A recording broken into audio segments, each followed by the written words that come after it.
Bon, je suis docteur Paul Dakuyo, enseignant-chercheur et député de Boaké Commune, et premier adjoint au maire de la commune de Boaké, sous l'auspice du ministre Amadou Koné, maire de la commune de Boaké.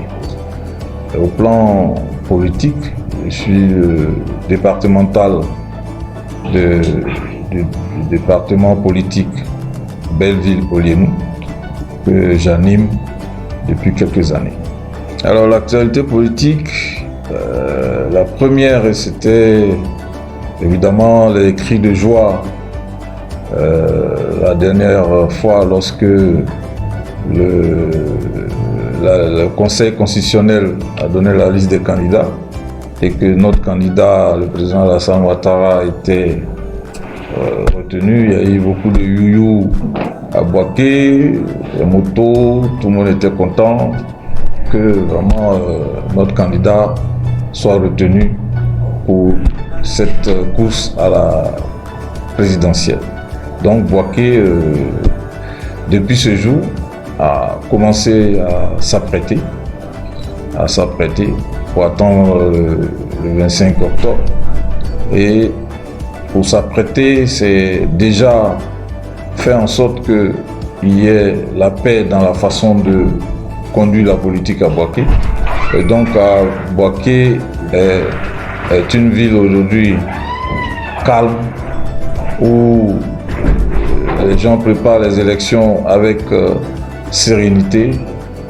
L'opposition et le parti au pouvoir se parlent. Il n'y a pas d'adversité, il n'y a pas d'animosité, parce que justement nous avons sensibilisé tous nos militants à éviter les mots qui fâchent et les expressions qui fâchent. Donc c'est ce qui fait qu'à Boaké, aujourd'hui nous sommes sereins et nous attendons le 25 octobre pour aller voter tranquillement notre candidat. Les autres voteront tranquillement leur candidat et au soir on donnera la victoire à celui qui aura gagné. Donc c'est ça Boaké. Et Boaké est sûr de voter évidemment son candidat qui a près de 90%. Donc Boaké fera un bon score pour le président Alassane Ouattara. Alors ce que je dirais aux militants, aux militantes de notre région, c'est de choisir l'homme du développement, son Excellence Alassane Ouattara, parce que ce sont les yeux qui voient. Tout le monde a vu ce qu'il a fait pour Boaké. Et donc je leur demande de donner leur suffrage le jour venu au président, parce qu'il doit continuer à faire de Boaké la ville la plus propre, la ville la mieux organisée, comme Abidjan, et faire en sorte que le pays ait un homme qui fédère, qui assure la cohésion, qui assure la paix, parce que c'est de la paix dont on a besoin pour faire ce que nous faisons chaque jour. Sans la paix, vous n'allez pas aller au travail. Sans la paix, vous n'allez pas aller au marché, faire votre commerce. Donc, il faut sortir massivement pour voter notre candidat pour que justement cette paix-là perdure et pour que justement la Côte d'Ivoire aille encore de l'avant. Parce que les indicateurs aujourd'hui de la Côte d'Ivoire sont très positifs. Il est vrai que beaucoup de militants et militantes ne voient pas les indicateurs, mais nous qui sommes à la tâche, les animateurs du parti, nous voyons les indicateurs. Aujourd'hui, l'indice de développement humain a gagné quelques rangs, les investissements directs étrangers entrent en Côte d'Ivoire, ça a progressé, et donc ça fait que la Côte d'Ivoire est devenue une destination importante pour les investisseurs et surtout même pour nos frères de la sous-région. Donc, faisons de cette élection une élection apaisée, faire en sorte que, effectivement, l'élection ne soit pas palabre. C'est le slogan, élection, c'est pas palabre. Et c'est ça, je leur dis, élection, c'est pas palabre. Et nous allons gagner avec élection, c'est pas palabre. Bon, les temps forts du 25e et 65e anniversaire de la Côte d'Ivoire, les temps forts, d'abord il y a eu la veille, le passage du flambeau, qui a été très phénoménal pour nous les Boakéens. Ensuite, le même soir, vous avez eu la soirée des retrouvailles des anciens. Il y a eu un bal poussière pour les anciens et tout ça. Et puis le lendemain, le jour J, le défilé avec la présence du chef de l'État que les gens de Boaké vraiment voulaient voir depuis longtemps.